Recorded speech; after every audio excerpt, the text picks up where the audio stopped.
할렐루야. 하나님은 늘 우리와 함께 하십니다. 아멘. 함께 읽은 말씀은 우리가 너무나 잘 알고 있는 말씀입니다. 구약 성경에서 등장하는 그 수많은 사건들 중에서 하나만 뽑아보라고 하면 아마 이 사건이 뽑혀질 수 있는 대표적인 사건인데, 그 사건은 홍해가 갈라지는 것이죠. 이 홍해가 갈라지는 이 사건에 대해서 우리가 대표적으로 오해하는 것들 몇 가지가 있는데 제가 좀 말씀을 드려볼게요. 그 첫 번째가 뭐냐 하면, 이스라엘 백성들은 홍해를 급하게 걸어와서 급하게 통과하지 않았다는 거예요. 영화를 보면 그 수많은 무리들이 막 와가지고 홍해를 막 통과하잖아요. 근데 그렇지 않습니다. 성경의 말씀에 근거해서 보면 2절에도 나와 있지만 홍해 앞에 맞은편의 장막에서 머물게 했어요. 애굽을 빠져나온 이스라엘 백성이 바로 그 홍해 앞에서 하나님은 명령하십니다. 장막을 치고 기다리라고 하십니다. 2절에 등장합니다. 그래서 우리 생각과는 좀 달라요. 그래서 장막을 먼저 치게 하고 홍해 앞에서 대기하는 것이 첫 번째 이 사건에 대한 진실입니다. 두 번째는 뭐냐 하면, 모세는 바위를 치지 않았습니다. 지팡이를 가지고 바위를 쿵 치니까 갑자기 기적적으로 바다가 쫙 갈라지는 그 드라마틱한 장면을 상상하지만, 사실은 모세는 지팡이를 바다 위로 내밀었을 뿐이에요. 16절에 등장하거든요. 지팡이를 들고 손을 바다 위로 내밀어 그것이 갈라지게 하라라고 하나님이 말씀하시거든요. 그러니까 우리가 생각하는 것과는 좀 달라요. 지팡이를 치지 않았습니다. 지팡이를 들고 하나님은 바다에 내밀라고 했어요. 그러니까 그 신호로부터 바다가 갈라지는 겁니다. 세 번째 대표적인 오해가 무엇이냐? 좀 실망이 될 수도 있지만, 홍해가 막 파도가 쫙 치듯이 이렇게 양쪽으로 쫙 갈라지는 거잖아요. 근데 그러지 않았어요. 어떻게? 밤새도록 바닷물이 흘러 넘쳐서 양쪽으로 쭉 갈라진 겁니다. 그러니까 일순간 갈라진 게 아니라 그 시로부터 바다가 쭉 갈라집니다. 이 세 가지 얘기하니까 조금 깨죠. 이스라엘 백성들이 막 급하게 막 달려와가지고 급하게 막 거기서 모세가 지팡이를 치니까 바다가 쫙 갈라져야 되는데, 이스라엘 백성들은 천천히 진군해서 홍해 앞에서 장막을 치고 기다렸고, 그리고 지팡이를 내밀었을 뿐이고, 그리고 내민 직후에 바다가 밤새도록 천천히 말랐던 겁니다. 이렇게 갈라진 거죠. 어쨌든 중요한 것은 분명한 기적의 사건이 일어났다는 것이에요. 믿으시죠? 네. 말씀을 통해서도 확인하듯이 분명히 기적의 사건이 일어났고, 그 홍해를 통해서 그 애굽의 군사들이 거기에 숨을 댄 것도 사실이라는 거죠. 어쨌든 함께 읽은 이 말씀은 대표적인 구약의 기적의 사건 중에 하나입니다. 그리고 우리는 이렇게 생각하죠. 우리의 인생에게도 그런 기적 같은 사건이 좀 있었으면 좋겠다. 우리 인생에는 언제 기적이 필요할까요? 누구나 한 번쯤 기적을 바랄 때가 있습니다. 내 뜻, 내 계획, 내 예상, 내 결과가 내 뜻대로, 내 생각대로 되지 않을 때 우리는 기적을 구합니다. 그리고 만일에 기적이 일어난다면 내가 하나님을 믿거나 혹은 무엇을 하겠다라고 다짐을 하죠. 우리 마음속에 기적을 간절하게 바라는 그때가 있어요. 내가 원하는 대로 되지 않았을 때, 또 인생의 큰 병을 만나거나 위기를 만났을 때, 또 내가 사랑하는 그 사람이 원하지 않는 고통 속에 처할 때 우리는 기적을 바랍니다. 한편으로는 그래요. 기적이 일어났으면 하는 마음이 있지만 실제로 기적이 일어나는가라고 물어보면 참 대답하기 어렵습니다. 내가 기적을 체험한 사람이라면 그렇다라고 대답하지만 그렇지 않는 경우가 많기 때문에 그렇다는 것이죠. 기적은 분명히 있습니다. 그렇죠? 분명히 있어요. 그렇지만 우리가 그리스도인으로서 이 기적을 대하는 태도는 좀 달라야 될 필요가 있어요. 왜냐하면 세상 사람들도 똑같이 기적을 바라거든요. 위기에 닥쳤을 때, 큰 어려움을 당했을 때, 도저히 내 능력으로 안 됐을 때 기적을 바라게끔 되어 있어요.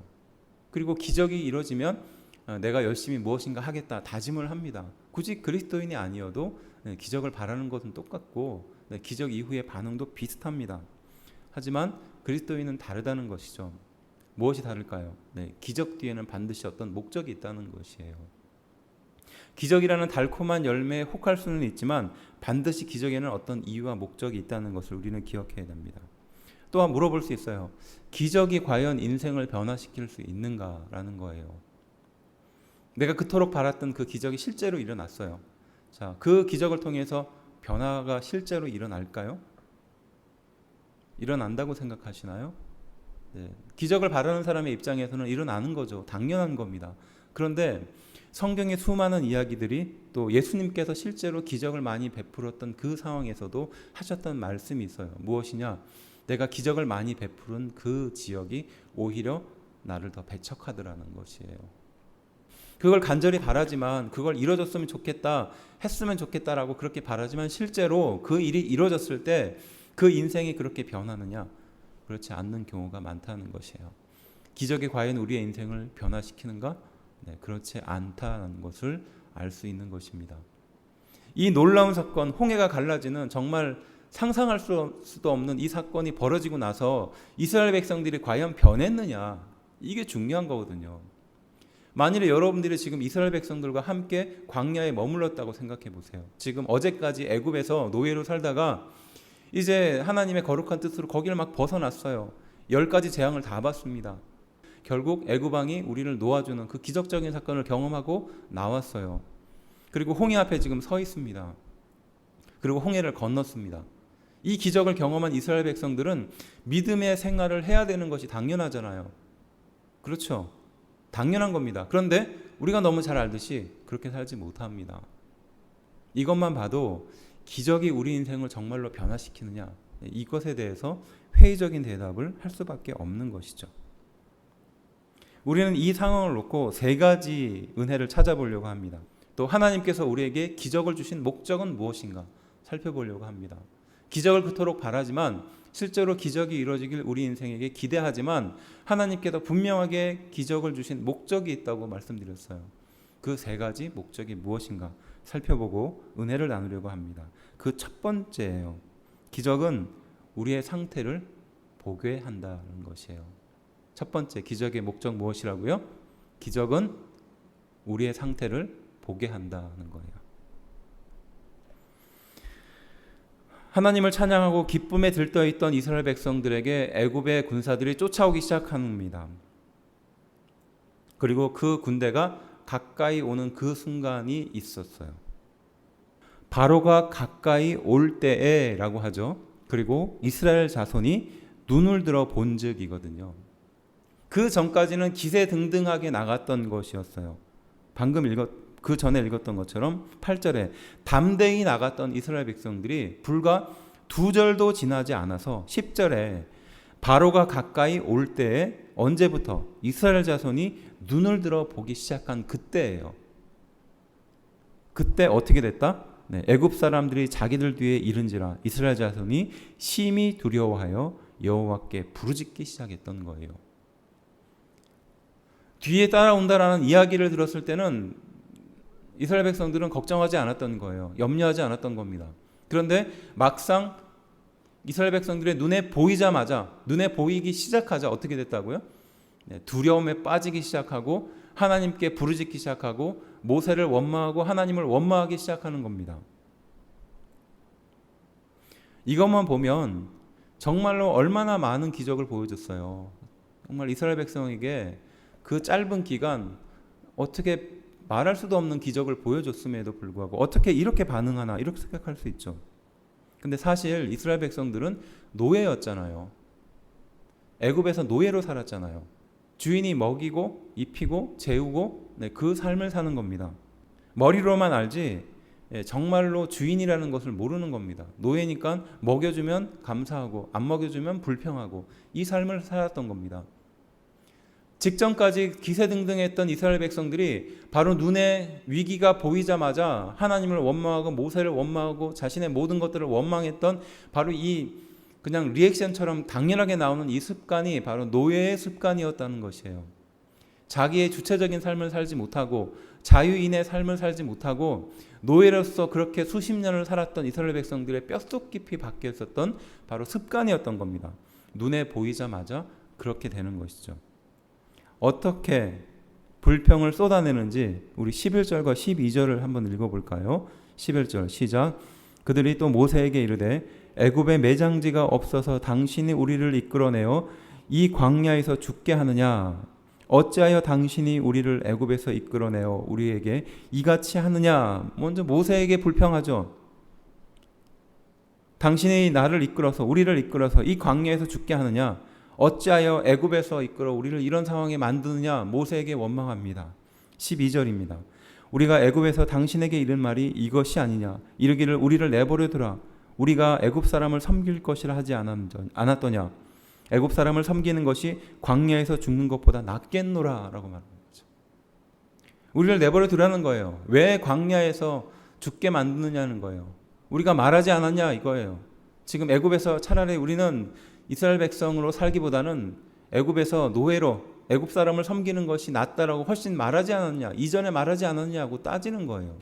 기세등등하게 나왔던 그 말은 온데간데 없이 내가 옛날에 그러지 않았냐라고 말하는 겁니다. 우리는 이 장면들을 통해서 노예의 특징을 뽑아볼 수 있습니다. 책임을 지지 않는다는 거예요. 항상 남 탓을 하는 거죠.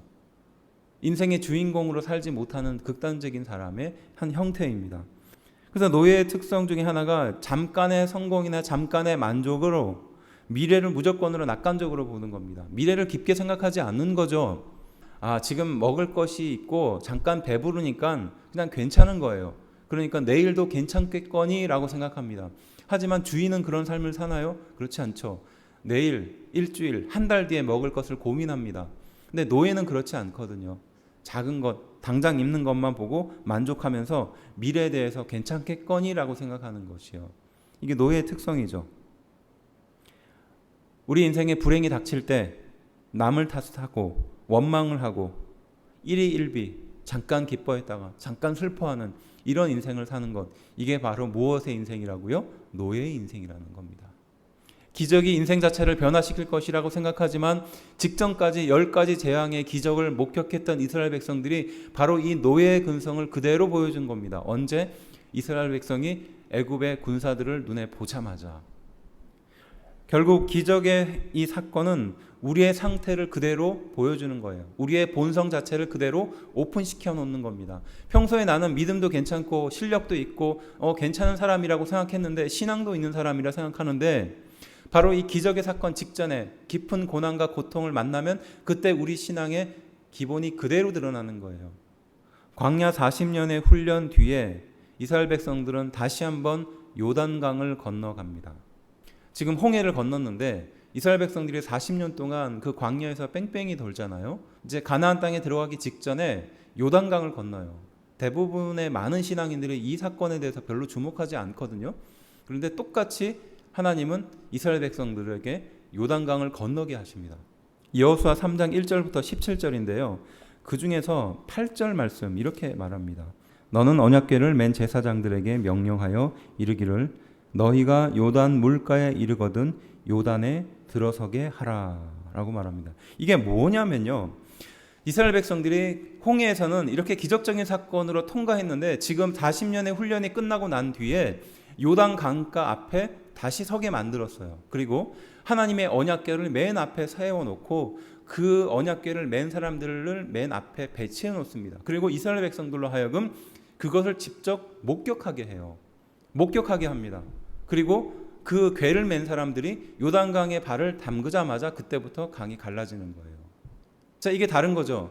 이스라엘 백성들이 지금 바로의 군대가 내 뒤에 미치자마자, 그것을 보자마자 노예 근성에 젖어서 모든 것을 다 꺼내놓고 불평하는 그 모습을 보여줬다면, 지금 40년이 지나고 난 뒤에 요단 강가 앞에서는 바로 그 요단을 지나가는 것을 이스라엘 백성들에게 모두 목격하게 만드는 거죠.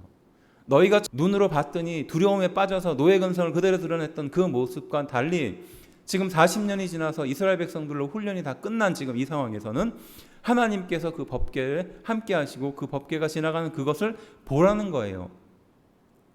내가 함께 하겠다는 겁니다. 거기에 기적으로 임하겠다는 것이에요. 믿으십니까? 완전히 달라진 거죠. 하나님을 의지하는 백성으로 만들었던 겁니다. 거룩한 하나님의 백성으로, 주인으로 만드셨던 겁니다. 훈련시켰던 거예요. 거룩은 무엇일까요? 거룩한 하나님의 백성의 거룩은 무엇일까요? 죄를 짓지 않는 것입니다. 죄를 짓지 않는 것은 무엇일까요? 하나님의 기준대로 사는 것입니다. 하나님의 말씀대로 사는 것이죠. 하나님의 백성이 하나님의 기준대로, 하나님의 말씀대로 사는 것이 거룩함입니다. 이것이 곧 죄를 짓지 않는 것이죠. 인간이 연약해서 하나님을 의지하는 것이 아닙니다. 세상 사람들이 말하는 것처럼 그리스도인들은, 교회 다니는 사람들은 의지가 약해서 하나님을 의지하는 거야, 이렇게 말합니다. 그것이 아니에요. 오히려 하나님을 의지하는 것이 거룩하게 살 수 있기 때문에, 그 방법이 아니고선 안 되기 때문에 하나님을 의지하는 것이죠. 왜냐? 죄를 끊을 수 없기 때문에 그래요. 우리의 능력으로는 죄를 끊을 수 없기 때문에 그렇습니다. 거룩하게 살 수 없기 때문에 그래요. 그러니까 하나님 아니면 거룩하게 살 수 없기 때문에 그 하나님을 의지하는 겁니다. 인생의 큰 위기를 만나면 대부분의 사람은 두려움에 떨고 좌절합니다. 그리고 누구의 탓을 해요. 이것이 인간의 본성이기도 합니다. 하지만 인간의 본성인과 동시에 죄의 본성이라는 것입니다. 우리가 그렇게 살아왔다는 거예요. 그런데 그러한 이스라엘 백성에게 자신의 상태를 그대로 하나님은 보여주게 한 겁니다. 기적은 우리의 상태를 보게 한다는 것이 바로 그런 의미라는 것입니다. 절망 앞에서 우리의 상태를 그대로 보여주는 거예요. 우리가 가지고 있는 기본적인 그 모습 자체, 내가 선하다고 믿고, 내가 거룩하다고 믿고, 그래도 누구보다는 잘 살아왔다라고 믿고 있는 내 자신에 대해서, 내 한계에 대해서 하나님은 보여주는 거예요. 네 모습에 네 한계가 그거밖에 안 돼 라고 말씀하시는 거죠. 기적이 우리에게 주는 첫 번째 의미입니다. 두 번째는 무엇이냐? 기적은 하나님이 일하시는 도구이며 하나님이 일하시는 공간이다라는 것입니다. 믿으십니까? 기적은 하나님이 일하시는 도구이고 기적은 하나님이 일하시는 공간이다라는 것이에요. 두려움에 떨고 노예 근성에, 또 죄의 근성에 젖어 있는 이스라엘 백성들에게 모세는 어떻게 말하고 있는가? 13절입니다. 함께 읽어봅시다. 모세가 백성에게 이르되 너희는 두려워하지 말고 가만히 서서 여호와께서 오늘 너희를 위하여 행하시는 구원을 보라. 너희가 오늘 본 애굽 사람을 영원히 다시 보지 아니하리라. 네, 모세가 백성에게 이르되 너희는 두려워하지 말라는 겁니다. 그리고 가만히 서서 있으라는 겁니다. 싸우려고 하지 말라는 거예요. 지금 위기가 닥치면 우리는 무엇을 하죠? 방법을 찾아봅니다. 위기에서 벗어나기 위해서 전문가도 찾아보고 의사도 찾아보고 법률적으로도 조언을 구하고 그렇죠. 그러지 말라는 거예요. 지금 이스라엘 백성들이 군대가 내 뒤에 오고 앞에 홍해가 있다면 아마 우리는 이랬을 거예요. 배 만들자. 아니면 지금 빨리 나무 꺾어와서 싸울 준비하자. 지금 가지고 있는 도구들을 다 만들어서 전쟁에 준비하자. 이랬을 겁니다. 근데 어떻게 하라고요? 가만히 서서 있으라는 거예요. 하나님의 우리 인생 가운데 역사하시는 그 기적을 보라는 거예요. 너희는 무엇을 하라고요? 가만히 있으라는 것이에요. 우리는 축복을 받을 때 어떤 축복에 대한 이유가 있을 것이라고 습관적으로 생각하는 경향이 있어요. 예를 들면 이런 거죠. 도끼를 가지고 나무꾼이 나무를 막 열심히 하잖아요. 그런데 잘못해가지고 도끼를 연못에 빠뜨렸네요. 자, 그때 산신령이 나타나서 금도끼를 가지고 나무꾼에게 얘기하잖아요. 금도끼가 네 도끼냐? 라고 말했을 때 나무꾼은 뭐라고 대답하죠? 네? 우리 마음속에 이런 신화 같은 믿음이 담겨 있는 거예요. 내가 축복을 받았을 때는 분명히 축복에 대한 어떤 이유가 있을 거라고 생각하는 겁니다. 근데 이건 괜찮아요. 여기까지는 괜찮아요. 그 반대의 상황이 생기는 것이 무엇이죠? 네. 어떤 문제가 생겼다는 건 뭐죠? 내가 뭔가 잘못했기 때문이다라는 생각을 하는 거예요. 물론 내가 어떤 것을 잘못했기 때문에 하나님께서 지팡이와 막대기로 내 인생을 바르게 잡아나갈 수도 있습니다. 하지만 모든 것이 다 그렇게 성립되지 않는다는 거예요. 내가 불행하게 되는 거는 분명히 내가 뭔가 잘못했기 때문이야 라고 생각하는 겁니다. 그래서 이 상황에 적용을 해보면 이스라엘 백성들이 이렇게 놀라운 기적을 경험하게 된 것은 이스라엘 백성들이 잘해서 그럴까요? 못해서 그럴까요? 아니면 잘날 만한 능력이 있어서 그럴까요? 하나도 없다는 거예요. 이스라엘 백성들은 하나님께 이런 기적을 경험할 만한 그러한 근거가 되는 행동을 하나도 하지 않았습니다. 오히려 하나님 앞에 원망하고 따르던 모세를 원망했었습니다. 그게 사실이잖아요. 어제까지 노예로 살았던 이스라엘 백성들은 그저 입만 벌리고 받아먹었을 뿐이에요. 지금 인생의 큰 위기 앞에 닥치니까 노예 근성이 그대로 나오는, 정말로 어떻게 보면 기적을 베풀지 않아도 될 만한, 이스라엘 백성들이 잘해서 하나님은 기적을 베풀었던 게 아니었던 겁니다. 우리는 이 사실을 관심 있게 지켜봐야 돼요. 마찬가지로 내 인생 가운데도 내가 잘해서 하나님이 나에게 기적을 베풀어 주거나 열심히 최선을 다해서 우리 인생 가운데 기적을 베풀어 주느냐, 아닐 수 있다는 것을 우리는 기억해야 합니다. 그래서 불평이 생기잖아요. 내가 이렇게 열심히 했는데, 내가 이렇게 열심히 기도했는데, 내가 이렇게 열심히 헌신했는데, 하나님 내가 이렇게 위기에 빠져 있는데 왜 나에게 기적을 베풀어 주지 않습니까? 라는 그런 불평이 생기죠. 우리 인생의 많은 기대는, 기적을 바라는 마음은 결국 이걸 도구로 사용하는 겁니다. 내가 그걸 쓰려고 하는 거예요. 내가 이만큼 했으니까 지금 이 위기의 상황에서는 기적이 필요하다. 이 보상 심리가 들어가 있는 겁니다. 반대로 기적이 없을 때는 내가 의롭지 못하거나 내가 하나님 앞에 잘못을 저질러서 이런 일이 생긴 거다라고 말을 생각하는 것이죠. 전혀 성경적이지 않다는 것입니다. 기적은 우리 인생에게 보상으로 주어지는 것이 아니라는 거예요. 기적의 목적은 무엇일까요? 분명히 성경은 우리에게 가르치고 있습니다. 하나님의 영광을 위해서입니다. 좀 쉽게 말하면 하나님의 이름이 높여지는 것입니다. 내 이름이 높여지는 것이 아니라 하나님의 이름이 높여지는 것에 반드시 기적이 나타난다는 것이에요. 4절에 그렇게 말합니다. 14장 4절이에요. 내가 바로의 마음을 완악하게 한즉 바로가 그들의 뒤를 따르리니 내가 그와 그의 온 군대로 말미암아 영광을 얻어 애굽 사람들이 나를 여호와인 줄 알게 하리라 하심에 무리가 그대로 행하니라. 내가 그와 그의 온 군대로 말미암아 영광을 얻게 하겠다는 거예요. 그리고 애굽의 사람들에게 내가 하나님인 것을 알게 하겠다라는 것이에요. 이것이 기적을 주시는 목적이고 도구라는 겁니다. 그래서 우리는 이 구절을 근거로 해서 기적의 주인공이 될 수 있는 몇 가지 방법을 정리해 볼 수 있어요. 무엇이냐? 내 결정과 소신과 믿음을 통해서 하나님의 영광이 드러나는 결정을 하면 바로 거기에 기적이 나타나는 것이에요.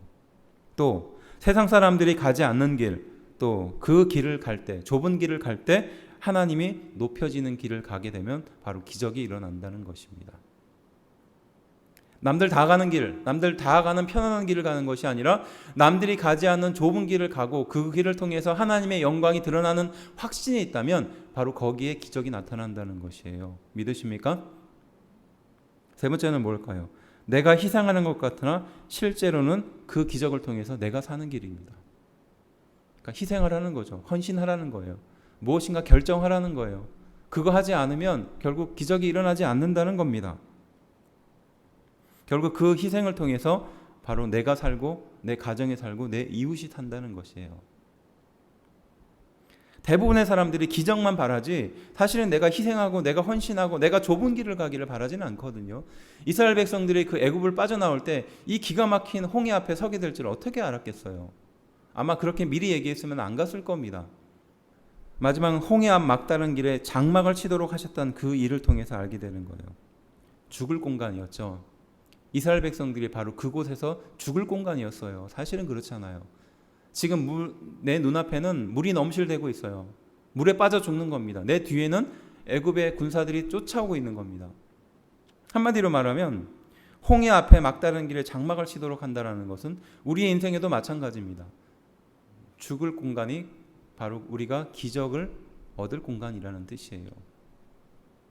어정쩡한 곳, 남들 다 가는 곳, 확률로 높은 곳, 그러니까 남들도 똑같이 투자해서 얻을 수 있는 똑같은 확률이 있을 만한 곳에 들어가면 기적이 일어나지 않는다는 것이죠. 하나님의 영광이 드러나는 곳으로 결정하고 선택해야 된다는 것입니다. 바로 그 곳에는 희생이 따르고 헌신이 따르고 죽을 만한 큰 위기가 따라온다는 것이에요. 하지만 그 뒤에는 무엇이 있다? 기적이 있다는 것입니다. 하나님은 바로 이 기적을 도구로 사용한다는 겁니다. 바로 기적의 공간으로 사용한다는 것이에요. 결국 모세가 말했던 것처럼 하나님이 다 하실 것이라는 뜻인 줄로 믿습니다. 우리가 하는 것이 아니라 하나님이 하신다는 거죠. 평소에는 내가 하면 돼요. 내가 그걸 이루면 됩니다. 하지만 바로 어떻게 할 수 없는, 아무것도 할 수 없는 그 상황에 딱 맞닥뜨리자마자 우리가 할 수 있는 것은 아무것도 없잖아요. 바로 그 순간 하나님이 개입하신다는 뜻입니다. 그래서 기적은 하나님이 일하시는 도구이고 하나님의 공간이다라는 것이에요. 내가 이 사람을 변화시키고 싶어요. 네, 맛있는 것도 사주고 좋은 말도 해주고 아무리 말해도 사람은 변하지 않아요. 도저히 안 되겠다라고 절망하는 그 순간 나는 아무것도 할 수 없다라고 생각하는 그 순간 바로 하나님이 일하신다라는 뜻입니다. 믿으십니까? 마지막 세 번째, 기적은 역전의 전환점입니다. 다시 한번, 기적은 무엇이라고요? 역전의 전환점이라는 겁니다. 이스라엘 백성이 홍해를 향해 걸어가고 있을 때 애국 군대가 쫓아왔나요? 네, 쫓아오지 않았습니다. 이스라엘 백성이 홍해 맞은편 바닷가에 진을 치고 장막을 쳤을 때 바로 그 소식을 듣고 이스라엘 백성들을 잡으려고 쫓아왔던 겁니다. 적들에게는 그때가 기회죠. 위크 포인트입니다. 가장 연약하고 약할 그때예요. 새벽녘에 가장 피곤할 때 결점을 보일 그때에 전쟁을 치르는 것처럼 철옹성 같은 그 상대의 허점이 보이는 그 순간을 바로 노리는 겁니다. 사탄도 마찬가지죠. 우리 인생의 가장 연약한 지점, 내가 이때만큼은 건드려주지 않았으면 그 말하는 그때, 내 감정 중에서 이 감정만큼은 건드려주지 않았으면 하는 그 감정, 내 기억 중에서 그 기억만큼은 꺼내고 싶지 않은 그 기억, 바로 그것을 여지없이 사단은 건들게끔 되어 있어요. 이스라엘 백성들의 가장 연약한 점은 무엇일까요? 노예로 살았기 때문에 누구의 입만 바라보고 누구의 손길만 바라보고 누가 내 앞일을 다 책임져 주기를 바라는 그런 노예 근성이 젖어 있었거든요. 이 노예 근성에 젖어 있는 사람은 자기가 해결할 수 없는 그 상황에 맞닥뜨리면 아무것도 못하거든요. 지금까지 주인들이 다 해결해 줬기 때문에. 그렇죠. 그러니까 지금 홍해 앞에 진을 치고 있는 그 순간 우리가 쫓아가다 잡기만 하면 얘네들은 끝난다는 것을 그 누구보다도 이 애굽 사람들이 잘 알고 있었습니다. 우리 인생의 가장 취약점을 보이는 그 순간이 바로 사단의 공격하는 지점이라는 뜻이에요. 내 약점이 드러나는 순간, 우리의 불안과 두려움이 시작되는 바로 그 순간이 사단이 공략하는 그 시점이라는 겁니다. 그런데 중요한 것은 바로 그 시점에 하나님이 개입하셔서 역전의 순간을 만드신다는 뜻입니다. 믿으십니까? 인생의 큰 위기를 만나면 대부분의 보통 사람들은 그것을 해결하기 위해서 방법을 찾고 구합니다. 의사도 만나고요. 변호사도 만나고요. 또 정치적으로 힘 있는 사람도 만납니다. 내 주변에 혹시 그런 사람이 있지 않을까라고 샅샅이 찾아보죠. 그리고 빛의 푸락이라도 잡는 마음으로 그 사람들에게 간절하게 매달려요. 근데 그 사람들이 과연 해결해 줄까요? 참 죄송한 말이지만 해결해 주지 않습니다. 결국 이것도 안 되고 저것도 안 되고 다 안 되니까 마지막 붙들 수 있는 것은 하나님밖에 없잖아요. 그게 바로 역전의 포인트라는 겁니다. 우리의 인생에 가장 두려움을 갖는 그 순간, 하나님은 그 순간에 개입하셔서 역전의 전환점을 만드신다는 뜻입니다. 오병이어의 사건 이후 제자들을 먼저 예수님은 보냅니다. 그리고 그 오병이어의 기적적인 사건을 경험하고 제자들은 얼마나 기뻤겠어요. 얼마나 기세등등했겠습니까? 그 경험 많던 어부들이 있었던 그 제자들 무리는 노를 저어서 그 바다를 건너가고 있었어요. 그런데 새벽이 넘도록 그 바다를 건너가지 못하는 지경에 이릅니다. 왜냐? 폭풍우가 넘쳤으니까. 그 경험 많은 사람이 지금 우리가 이 상황이면 어떻게 될 것이라는 것을 누구보다도 잘 알고 있었어요. 뭐냐? 죽게 된다는 것이. 이 밤 사경, 깊은 새벽 3시부터 6시 그 깊은 시간에 배가 이리 흔들리고 저리 흔들리니까 이제 곧 죽겠구나 싶었던 거예요. 저 멀리서 예수님이 걸어오십니다. 물 위로. 제자들은 귀신이 아닌가라고 두려워했지만 그때 수제자였던 베드로가 내가 저 바다에 뛰어들어서 예수님을 맞이하고 싶다. 그리고 베드로는 믿음을 갖고 바다에 발을 내디뎌요. 그리고 걸었죠. 근데 문제는 거기서부터 시작돼요. 마태복음 14장 30절이에요. 바람을 보고 무서워 빠져가는지라라고 그래요. 막상 발을 내디드니까 바람을 보고 무서워서 그때부터 발이 빠지기 시작하는 거예요. 그때 예수님이 즉시 손을 내밀어서 말씀하십니다. 나니깐 두려워하지 말라라고 하십니다. 그리고 손을 잡아 이끌어주죠. 그리고 이 기적적인 사건 뒷부분에 뭐라고 말씀하고 있냐면 그 떡 대신 이를 오히려 기억하지 못하고 라고 적혀 있어요. 직전까지 오병이의 사건을 통해서 기적을 체험했음에도 불구하고 그것을 기억하지 못하고 지금 바람 앞에 두려움에 빠졌던 거죠. 그때 예수님은 가셔서 손을 잡아 이끌어 가셨다는 것입니다. 우리의 두려움이 깊어질수록 막막하고 두려워 어찌할지 모를 때, 미래에 대한 희망이 전혀 보이지 않을 그때에 예수님께서 즉시 손을 내밀어 우리 가운데 역사하신다는 뜻입니다. 믿으십니까?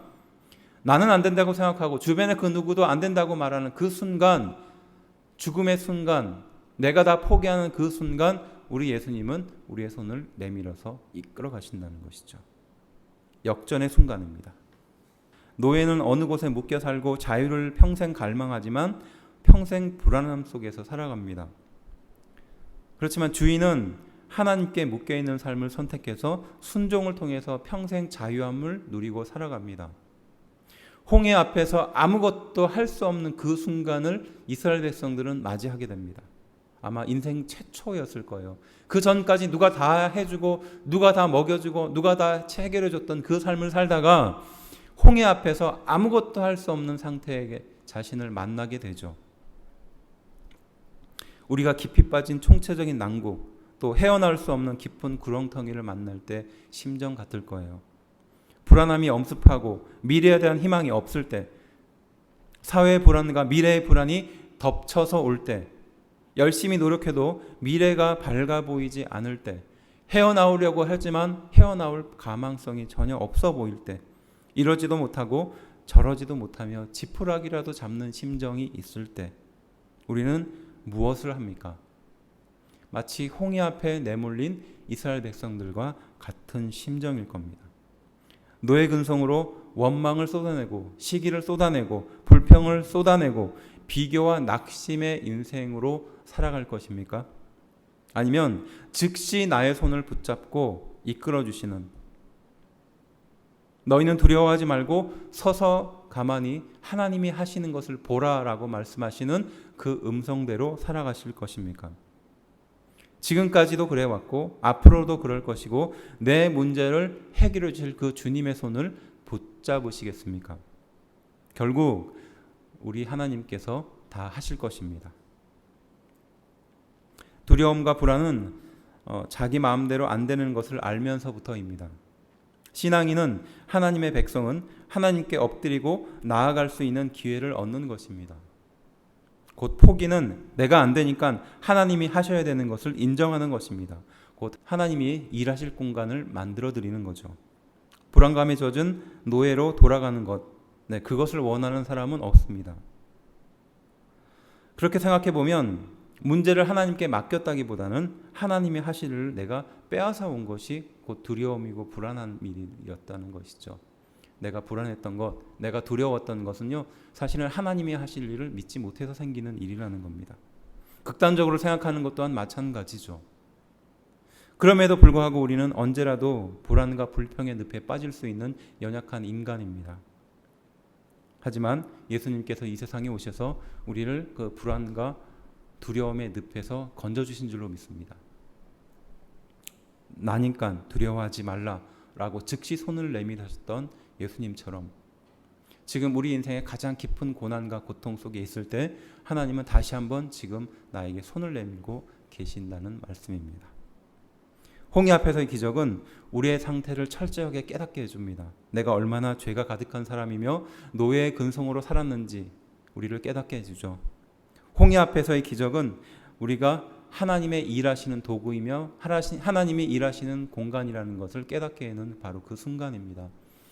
하나님께서 일하시는 그 홍해의 기적은 바로 우리 인생이 완전히 바뀌게 되는 역전의 전환점이라는 사실이죠.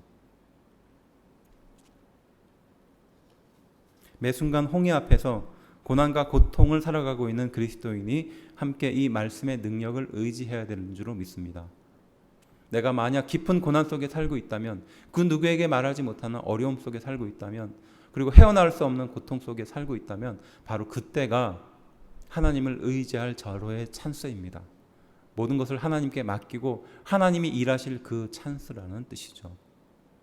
너희는 가만히 서서 하나님이 하시는 일을 보라라고 그가 말씀했던 것처럼, 너희를 위해서 직접 싸우실 것이라고 말했던 것처럼 하나님은 우리 인생에 지금부터 싸우실 것입니다.